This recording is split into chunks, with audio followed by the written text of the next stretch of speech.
Hello friends, welcome to Shanthi Sandal vlogs. இன்னைக்கு ஒரு சூப்பரான நார்த் இந்தியன் ரெசிபி தாங்க பார்க்க போகிறோம். பார்க்கறதுக்கு அச்சு அசல் அப்படியே தேன்கூடு மாதிரியே இருக்குல்ல. ஏன்னா எண்ணெயிலேருந்து தேன்கூடு எடுக்கிறீங்க அப்படிங்கிறது மாதிரி தான் புதுசாக பார்க்குறவங்க கேட்பாங்க. அச்சு அசல் அப்படியே தேன்கூடு மாதிரியே தாங்க இருக்கும். இது நார்த் இந்தியன், அதாவது ராஜஸ்தானி ஸ்பெஷல் ரபடி கேவருங்க. இது செய்கிறது என்னவோ ரொம்ப எளிமை தான். அதனால இது பிகினர்ஸ் கூட ஈஸியாக செஞ்சிடலாம்.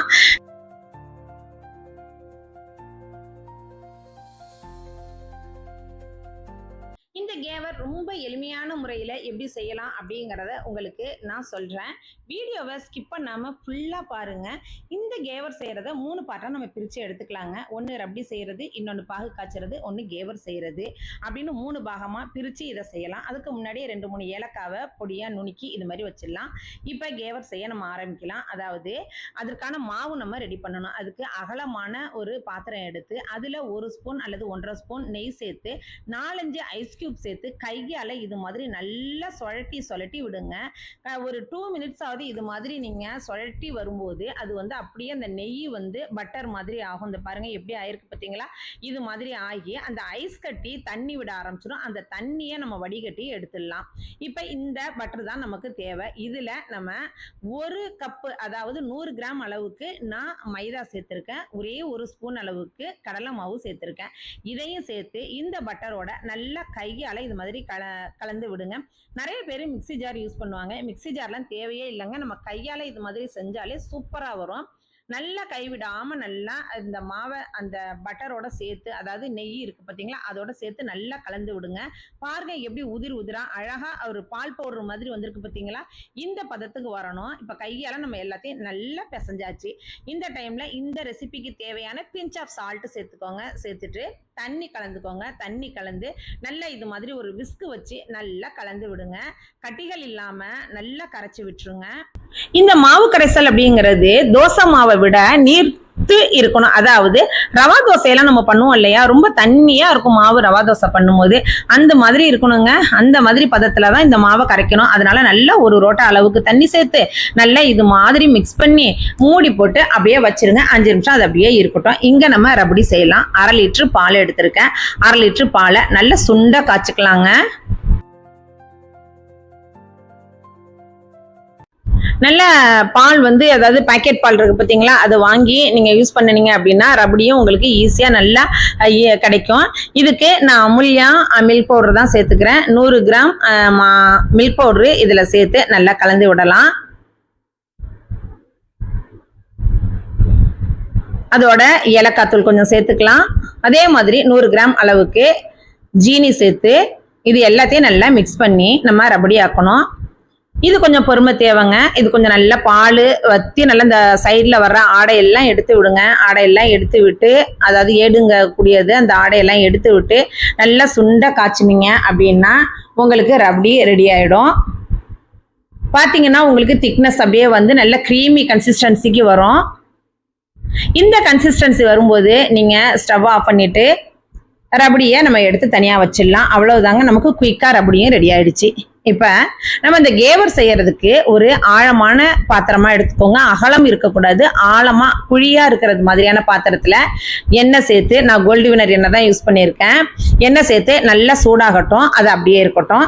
இப்போ இங்க நம்ம பாகு காய்ச்சிக்கலாம். அடுத்த ஸ்டெப்பு, பாகுக்கு நான் 150 கிராம் சுகர் சேர்த்துருக்கேன். அதே அளவுக்கு தண்ணி சேர்த்து நம்ம பாகு கரைச்சிக்கலாம்.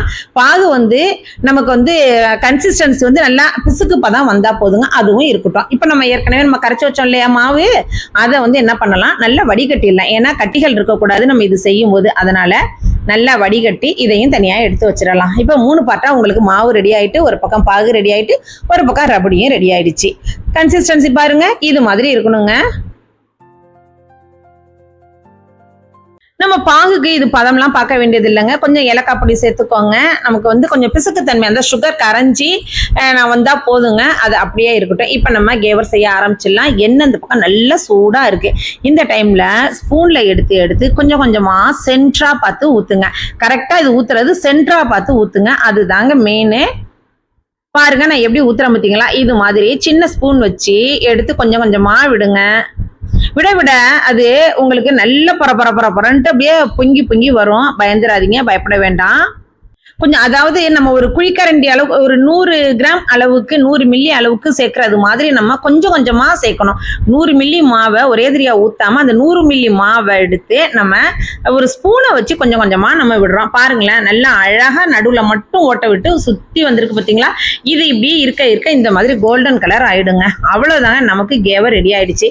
இது மாதிரி உடன்ல, அதாவது மத்தோட பின்பக்கத்துல வச்சுதான் நான் எடுக்கிறேன். நீங்க உடன் கரண்டி எதுவும் இருந்துச்சுன்னா இது மாதிரி வச்சு எடுத்துருங்க. எடுக்கும் போது நீங்க ரொம்பவே கேர்ஃபுல்லா எடுக்கணுங்க. பார்த்து பொறுமையா எடுங்க. நல்லா செவந்து இது மாதிரி தேன்கூடு மாதிரி வந்த உடனே நீங்க எடுத்துடலாம். பொறுமையா நீங்க எடுத்தீங்கன்னா பக்காவா சூப்பர்பா வந்துருங்க. நல்லா அந்த எண்ணெயை வடிகட்டிட்டு எடுத்து வச்சிடுங்க. பார்க்கறதுக்கு அச்சு அசல் அப்படியே தேன்கூடு மாதிரியே இருக்கு பார்த்தீங்களா? இதே மாதிரியே இன்னொன்னு நம்ம செய்யலாம். இப்ப நான் என்ன பண்றேன் அப்படின்னா, ஸ்பூன்ல செய்யாம ஒரு குழிக்கரண்டியில அந்த மாவை எடுத்து கொஞ்சம் கூடுதலா அப்படியே ஊத்திக்கிட்டே இருக்கேன். ஏன்னா உங்களுக்கு ஸ்பூன்ல விடுறது பொறுமை இல்லை அப்படின்னா இது மாதிரி கூட நீங்க செய்யலாம். அதனாலதான் உங்களுக்கு இது மாதிரி நான் செஞ்சு காமிச்சிருக்கேன். நீங்க பயப்படவே வேணாம். சென்டர்ல நீங்க ஊத்துனீங்கனாலே போதுங்க, உங்களுக்கு சுத்தி வந்துடும். சென்டர் மட்டும் அந்த கேப் வந்துடும். அவ்வளவுதாங்க, கேவர் நமக்கு ரெடி ஆயிடுச்சு.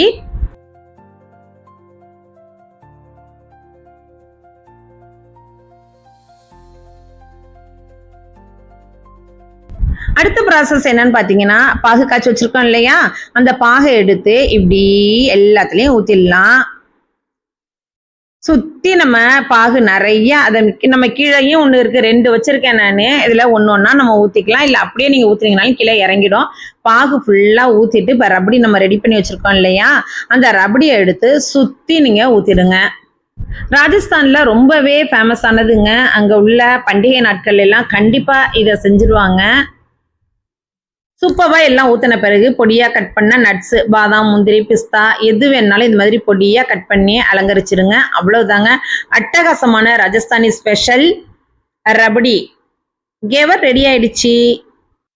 இது அப்படியே அந்த மொறுமொறுப்பு தன்மை குறையாம இருக்கும் போதே எடுத்து நம்ம உடைச்சி பீஸ் போட்டு நம்ம சாப்பிட்டோம் அப்படின்னா செம்ம டேஸ்ட், அட்டகாசமா இருக்குங்க. நல்ல ரிச்சாகவும் இருக்கும். பயங்கரமான ரிச்சான இந்த கேவர் ரெசிபியை கண்டிப்பா நீங்க செய்யுங்க. செஞ்சு குழந்தைங்களுக்கு கொடுத்தீங்க அப்படின்னா விடவே மாட்டாங்க. கண்டிப்பா இதை திரும்ப திரும்ப செய்ய சொல்லி உங்கள்கிட்ட கேட்டுக்கிட்டே இருப்பாங்க. இதை சாப்பிடும்போது நீங்க ஆற வச்சு சாப்பிடாம அப்பவே செஞ்சு சுட சுட அது மாதிரி மொறுமொறுன்னு இருக்கும்போது சாப்பிடும் போது அந்த பாகு அதோட சேர்த்து இந்த ரப்டி இதெல்லாம் நம்ம வாய்க்குள்ள போய் ஒரு டேஸ்ட் கொடுக்கும் பாருங்க. அடா அடா அடா, இவ்வளவு நாளா இந்த டேஸ்ட்டை நம்ம மிஸ் பண்ணிட்டோமே அப்படின்னு நீங்க ஃபீல் பண்ணுவீங்க. கண்டிப்பா இந்த வீடியோ உங்க எல்லாருக்குமே ரொம்ப பிடிச்சிருக்கும் அப்படின்னு நான் நம்புறேன். கண்டிப்பா இந்த ரெசிபியை செஞ்சு பார்த்துட்டு எப்படி இருந்துச்சு அப்படிங்கறத மறக்காம கமெண்ட் பண்ணுங்க. புதுசா நீங்க பாக்குறீங்க அப்படின்னா சாந்தி சண்டர் விளாக்ஸை சப்ஸ்கிரைப் பண்ணிட்டு பாருங்க. உங்க ஃப்ரெண்ட்ஸ் அண்ட் ரிலேட்டிவ்ஸ்க்கு நிறைய ஷேர் பண்ணுங்க. இதே மாதிரி இன்ட்ரெஸ்டிங்கான இன்னொரு வீடியோல உங்களை மீட் பண்றேன். பாய்.